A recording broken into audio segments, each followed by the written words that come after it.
Começou como realizador de filmes de animação, diverte-se a fazer música, ganha a vida como ilustrador, mas foi como escritor que afirmou uma voz muito própria junto do público português. Homem renascentista e autor com toque de Midas no que toca ao talento, o nosso convidado desta noite venceu há 2 anos o Prémio da União Europeia de Literatura com o livro Boneca de Kokoschka. Afonso Cruz é o convidado desta semana do TDM Entrevista. Antes de mais, muito boa noite. Obrigado, Afonso, por ter aceito este convite que lhe foi dirigido pela TDM. É um homem dos 7 instrumentos, como dizia nesta pequena introdução. Escritor talentoso, ilustrador talentoso também. Nestes últimos anos tem dividido o seu tempo entre estas duas áreas, mas desde há algum tempo esta parte que é cada vez mais um escritor. É assim que olha para si em 2014? Sim, cada vez tenho dedicado mais tempo à escrita. Tenho ilustrado menos, até porque por factos puramente circunstanciais, acho eu.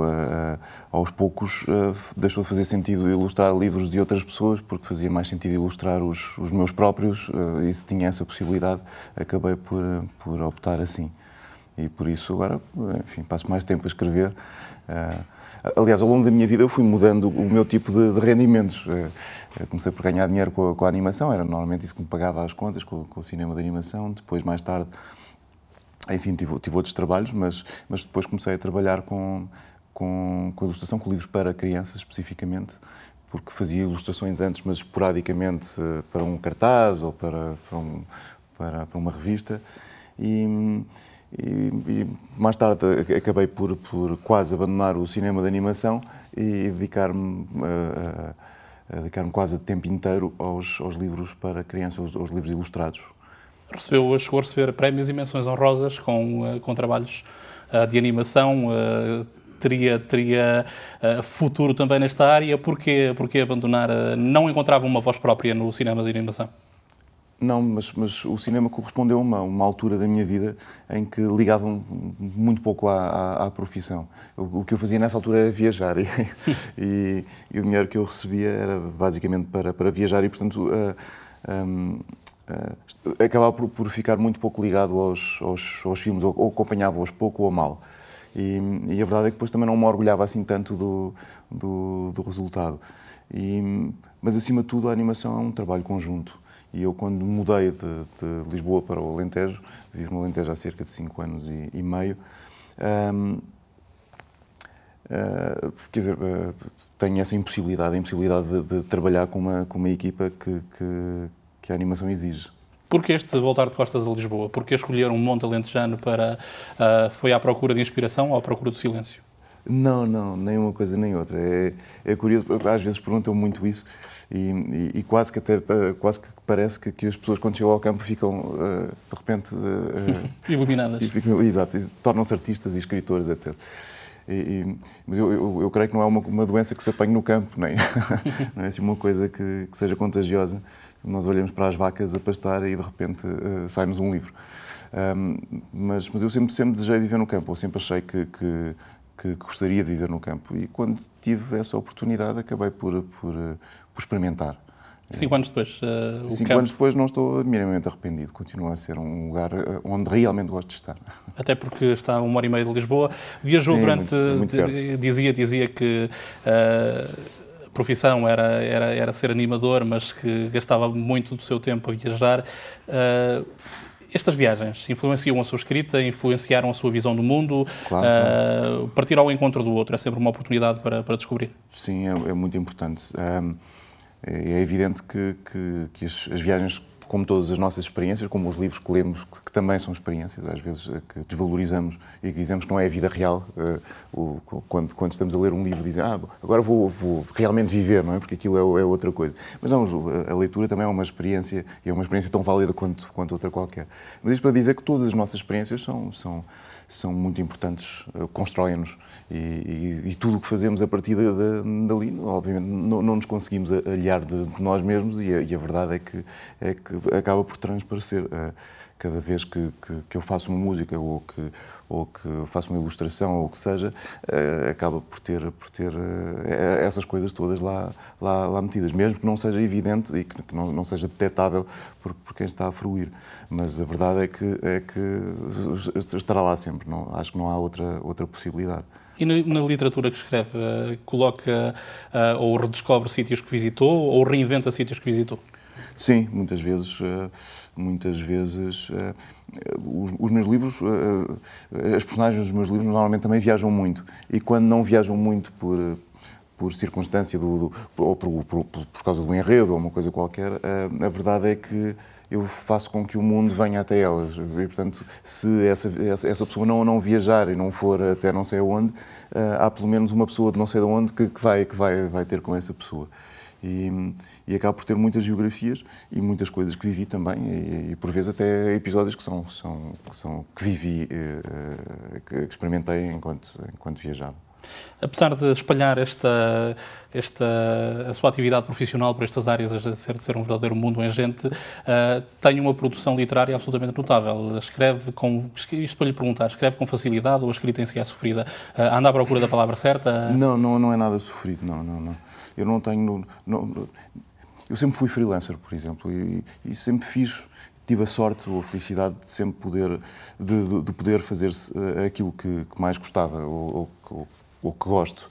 E a escrita é mais um exemplo. Eu quando comecei a escrever não ganhava dinheiro, não é? Porque ainda não tinha publicado, não tinha direitos de autor, é evidente. Mas então porquê escrever, não é?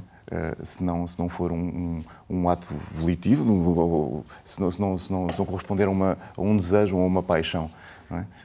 Visto que não somos remunerados à partida, não é? Quando escrevemos um livro, é óbvio que só pode ser por haver ali assim algum lado de gozo, sem dúvida, um lado de paixão, de uma coisa qualquer passional. Agora que foi colecionando prémios, esse gozo mantém-se ou sente de alguma forma imperativos de mercado? Há a ideia de que depois de receber um prémio, o livro que se produz a seguir tem que ser melhor qualquer coisa. Sente este peso de alguma forma? Não, também não. Não por um motivo simples, porque ainda hoje estava a comentar isso. Eu acho que a maior parte dos escritores, não serão todos com certeza, mas eu creio que a maior parte deles, quando se senta para escrever um livro, senta-se para escrever o melhor livro do mundo. Pode depois sair a maior porcaria do mundo, isso é outra questão. Mas senta-se para fazer o melhor que sabe e o melhor que pode, em qualquer circunstância. Independentemente os prémios não vão mudar isso. Eu já tentava fazer essa coisa limite, que era dar o máximo que consigo.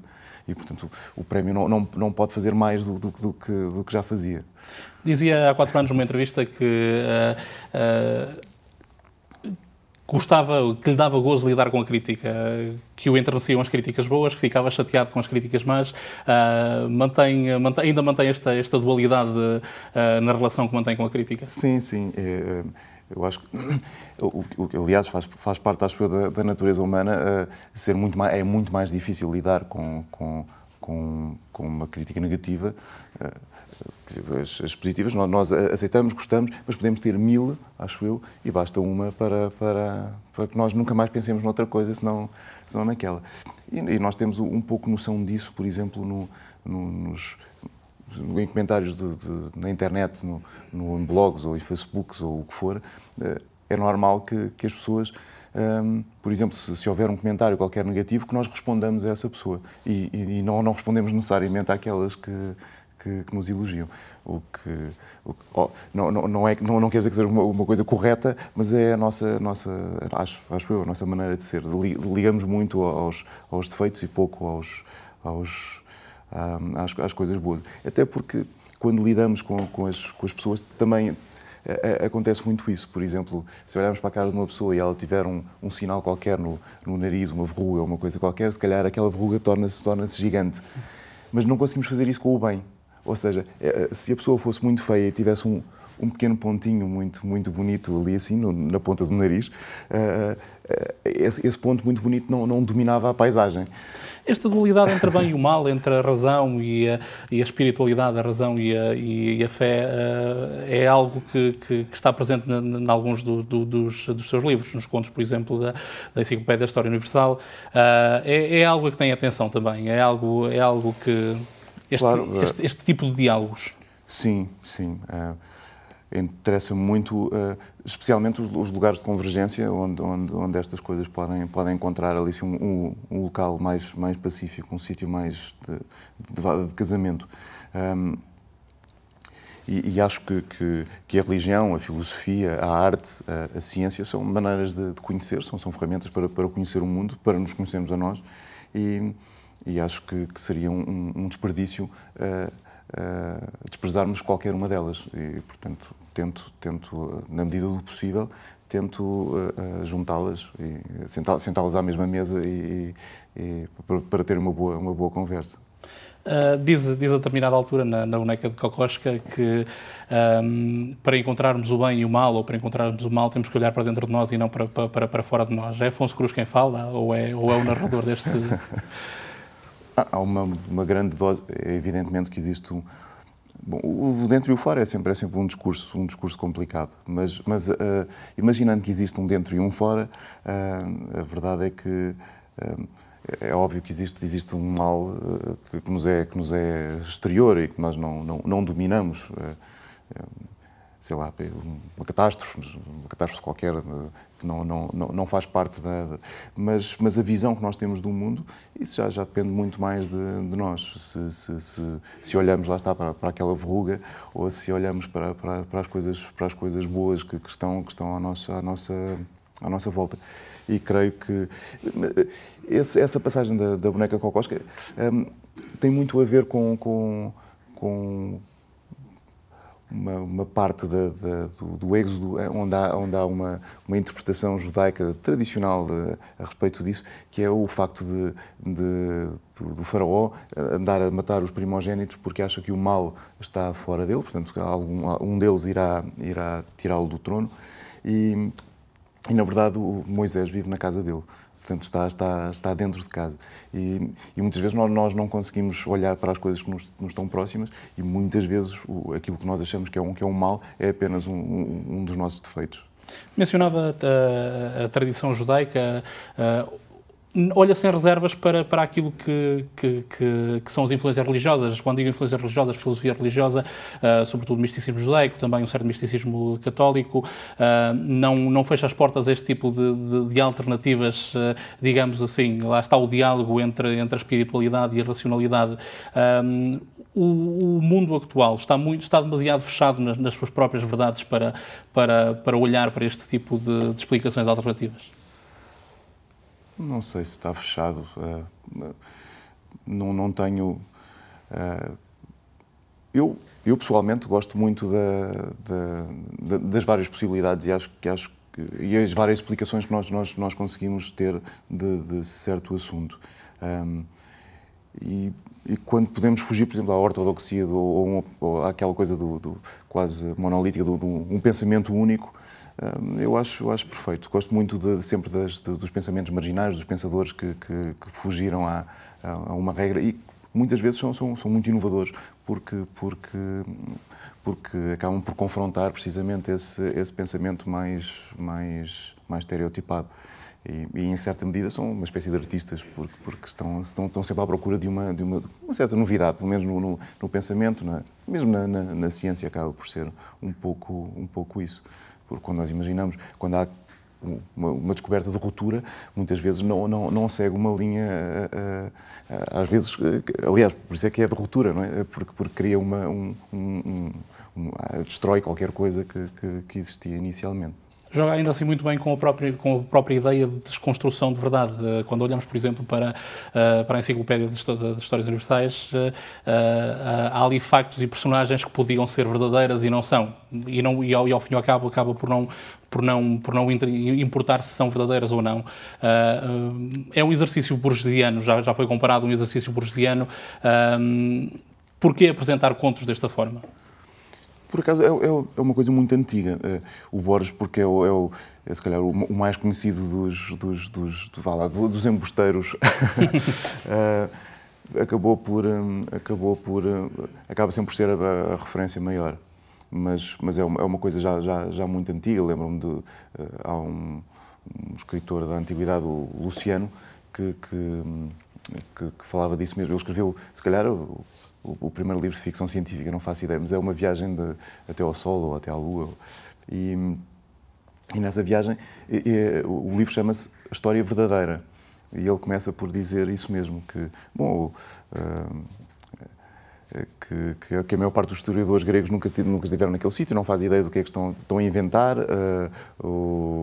O Homero nunca foi não sei onde, e por aí fora, que a maior parte deles inventa. Os outros falam em deuses, que ele também não acredita, era um cético, e portanto, se pode falar disto de uma maneira séria, destas invenções todas de uma maneira séria, ele também pode escrever ficção de uma maneira séria. Então acaba por nos dar um livro que diz que é uma história verdadeira, sendo um livro que é um rolo de disparates, que ele próprio reconhece.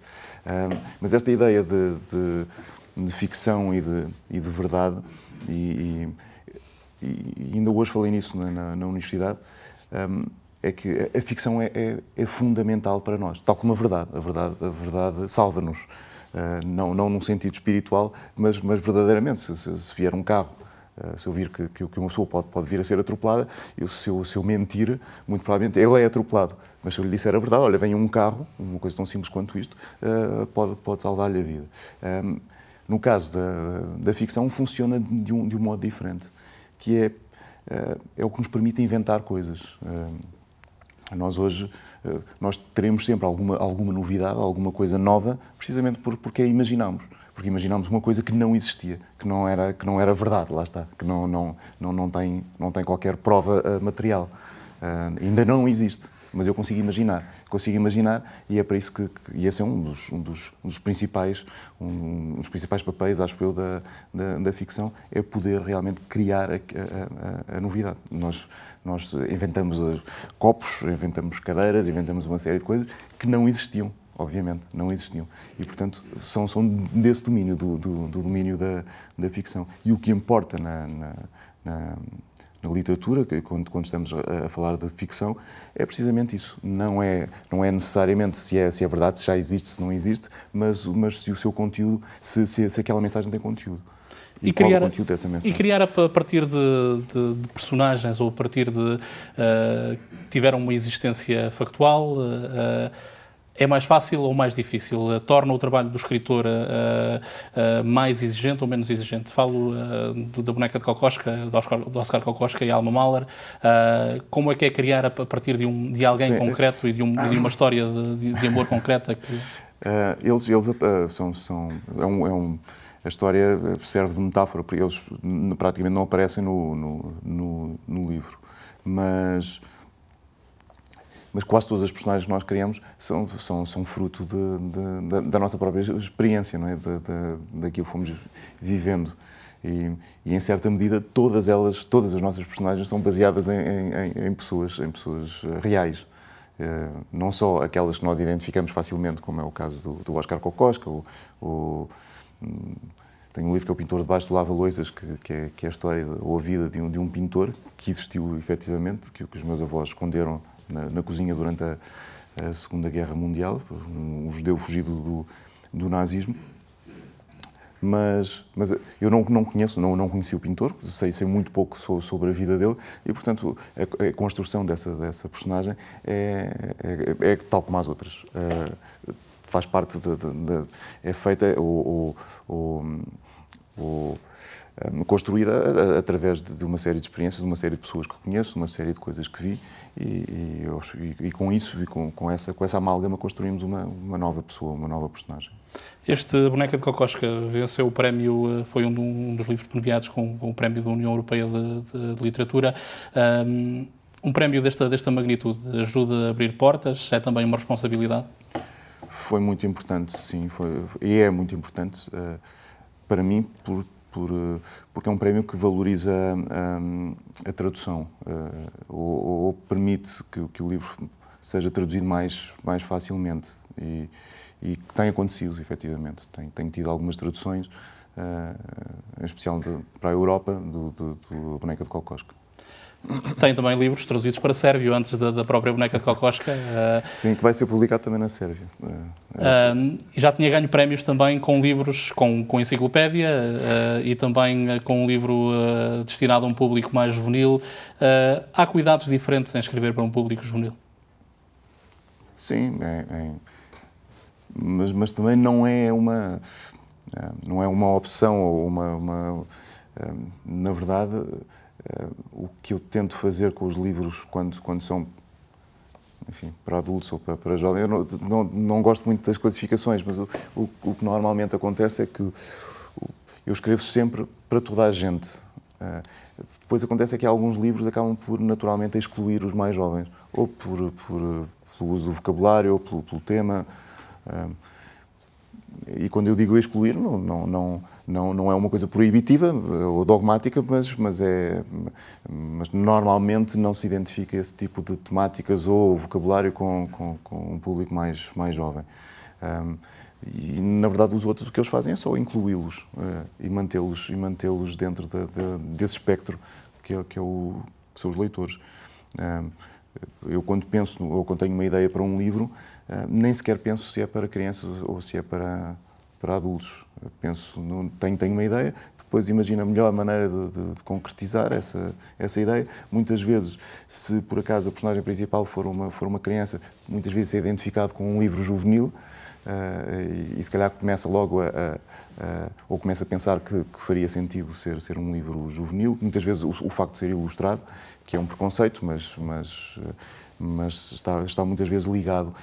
Se eu ilustrar um livro, a maior parte das pessoas julga logo que o alvo são os jovens ou as crianças, porque os bonecos não são para os adultos. Falava de ilustração, ilustrou também, creio que é a Boneca de Kokoschka, não estou em erro, com fotografia feita por si. A fotografia não entra neste rol? É um hobby ou é também uma paixão? É um hobby, sim, é um hobby. E não é um hobby que eu gasto muito tempo apesar de o meu avô era fotógrafo, o meu pai também foi fotógrafo e eu ter estudado fotografia tanto no secundário quanto na universidade. Mas foi uma coisa até que se calhar talvez por reação nunca persegui, nem ambicionei ser fotógrafo. E sempre que viajava, por exemplo, não levava máquina fotográfica. Por uma série de motivos, alguns muito românticos, outros menos, muito práticos, como o facto de andar na rua com uma máquina fotográfica faz de mim automaticamente um turista. Mais turista ainda do que já era. E também faz com que tenha mais uma preocupação, que é ter o cuidado com a máquina, não a perder, não a estragar, não ser assaltado e por aí fora. E, portanto, passei imensos anos sem tirar uma única fotografia. Ia viajar por imensos lugares onde não tirei uma única fotografia. Agora, há pouco tempo, tenho-me reconciliado um pouco com a fotografia e tenho voltado a pegar na máquina. Dizia há pouco que algumas das suas personagens escondem personagens reais, que escondem pessoas que existem. Há algo de autobiográfico naquilo que escreve ou esta faceta ainda não é uma faceta que ainda não explorou? Sim, há algo autobiográfico, mas é misturado e, portanto, não é detetável. Ninguém consegue perceber o que é que eu realmente passei, o que é que deixei de passar. Algumas coisas, não sendo autobiográficas, são histórias que eu vi também, de outras pessoas, e que depois acabo por incluir nos romances. Portugal está neste momento mergulhado numa crise enorme. É um bom desafio para um escritor ou é algo que deprime também o ligar-se à televisão, abrir-se um jornal e este discurso ser o discurso que perdura? Uma crise é sempre indesejável, mesmo que não nos afeta com certeza muita gente e, portanto, não há nada pior do que isso e depois também nós não temos essa postura que é mesmo que não nos afete, nós temos de tomar uma posição e ficar do lado que achamos correto. E eu acho que uma crise vai ser uma coisa horrível, E não há, ao contrário do que se diz, eu não acredito que que depois as coisas melhorem, por exemplo. Quer dizer, as coisas podem melhorar, as circunstâncias podem melhorar, mas as coisas que são destruídas numa crise, numa catástrofe, ou o que quer que seja, há coisas que são irrecuperáveis. Nós não podemos voltar atrás. Se calhar há famílias destruídas que acabaram por separar, por mortes que aconteceram, muito provavelmente por falta de medicação, por falta... Não importa o motivo, mas a verdade é que acontecem e isso não se volta atrás. Por isso, acho que as crises nunca são oportunidades, senão para um número muito reduzido de pessoas que não é significativo e, portanto, nunca poderia ser usado como uma coisa boa. Enquanto escritor, influenciou este período menos saudável pelo qual Portugal está a passar, influencia a sua escrita, não é por isso? Sim, influencia, claro. Enfim, os livros demoram muito a escrever e por vezes não é tão imediato quanto isso, mas, por exemplo, com os meus livros ilustrados, porque são mais rápidos de fazer, acabam por refletir um pouco o desgaste que isto tem sido, pelo menos no moral da maior parte de nós. Sim. É um dos nomes cimeiros de uma nova geração de escritores em Portugal. Isto para lhe perguntar, Portugal viveu ao longo de muitos anos à sombra dos clássicos. Depois dos clássicos tivemos o Nobel de José Saramago. José Saramago, se não teve o condão de fazer mais nada, teve o condão de fazer com que a venda dos livros em Portugal aumentasse, pelo menos os livros de José Saramago. Mas isto para lhe perguntar, Saramago desapareceu, o Nobel já foi atribuído há mais de 15 anos, a sombra de José Saramago ainda paira sobre a literatura portuguesa, ou esta nova geração conseguiu distanciar-se e conseguiu valorizar as letras portuguesas? Eu acho que, acima de tudo, além de ter sido um escritor fenomenal, um escritor fora de série, esta geração acaba por dever muito ao José Saramago e ao facto de ele ter ganho o Nobel, porque houve também uma aposta das editoras, houve também uma espécie de orgulho pelo menos na produção nacional e a prosa, que temos aquela ideia do país de poetas e que não havia esta coisa, agora não se investia tanto no romance e não havia assim tantos romancistas. Creio que esta geração acaba por ser fruto precisamente do José Saramago. Falava da... Não há ali uma sombra, pelo contrário, deve-lhe muito, acho eu. Falava da poesia, do país de poetas, que Portugal sempre foi. Estes últimos anos têm sido bons, de facto, com o aparecimento de uma série de iniciativas, por exemplo, o Festival Literário da Madeira. Os ecos deste boom também chegaram cá a Macau com este Festival Rota das Letras. Perguntava antes de mais, é um dos convidados da terceira edição deste festival. Este festival, num território como Macau, faz sentido ou faz especialmente sentido, dada a convergência com a China? Sim, eu acho que faz sempre sentido. Eu não sei responder à sua pergunta porque seria mais quem teria mais autoridade para o fazer seriam os organizadores do festival, que estão mais dentro ou pessoas que vivem aqui, que estão bem mais dentro da sociedade do que eu. Mas eu acho que isso é sempre muito importante. São maneiras de chegar a novos leitores, a novas caras. Acho que haverá sempre a possibilidade de haver algum interesse da China pela literatura portuguesa e conseguimos com isso, e os autores conseguirem com isso mais leitores, ou muito mais leitores. E o contrário, acontece também. Abre portas para quem visita, como é o seu caso, para a realidade chinesa. Tivemos aqui alguns autores chineses também a participar neste festival. Sim, a maior parte dos festivais acontece isso naturalmente. Acabamos por conhecer alguns escritores, às vezes pessoalmente, e claro, sentimos algo... A maior parte das vezes sentimos alguma curiosidade, pelo menos, para conhecer. Sendo um homem renascentista, como dizia na introdução a esta nossa conversa, lidando tão bem com tantas áreas distintas, ainda nos falta abordar a questão da música. Alguma vez olhou com interesse para outras áreas, como a poesia ou a dramaturgia, por exemplo? Sim, Eu escrevi o ano passado publiquei um livro de teatro, o Cultivo de Flores de Plástico, que foi encenado por um grupo chamado Gato que Ladra, e que esteve em exibição no Teatro da Trindade e no... Eu esqueci-me do nome. Bem, não interessa. E, entretanto, como dizia, o livro foi publicado e este ano escrevi uma peça para crianças, que esteve agora em exibição no CCB, e em conjunto com a Marta Bernardes, uma peça que também estará agora no Maria Matos. É também músico, com uma curiosidade, diziam que seria duro de ouvido, que não teria jeito para a música, mas aprendeu a tocar por si mesmo, e é membro do Soaked Land. É um hobby ou é também uma paixão séria? É mais um hobby, sim. E serve-me também, e muitas vezes quando vou a escolas, serve-me também para explicar que eu não acredito muito em dons e talentos natos ou inatos, e eu acho que... eu dou muitas vezes o exemplo da música precisamente por isso. Porque enquanto com o desenho, eu desenho desde que me lembro e as pessoas incentivavam, elogiavam, diziam bem, etc. E, portanto, parecia ser uma inclinação desse tipo. No entanto, com a música era exatamente o oposto.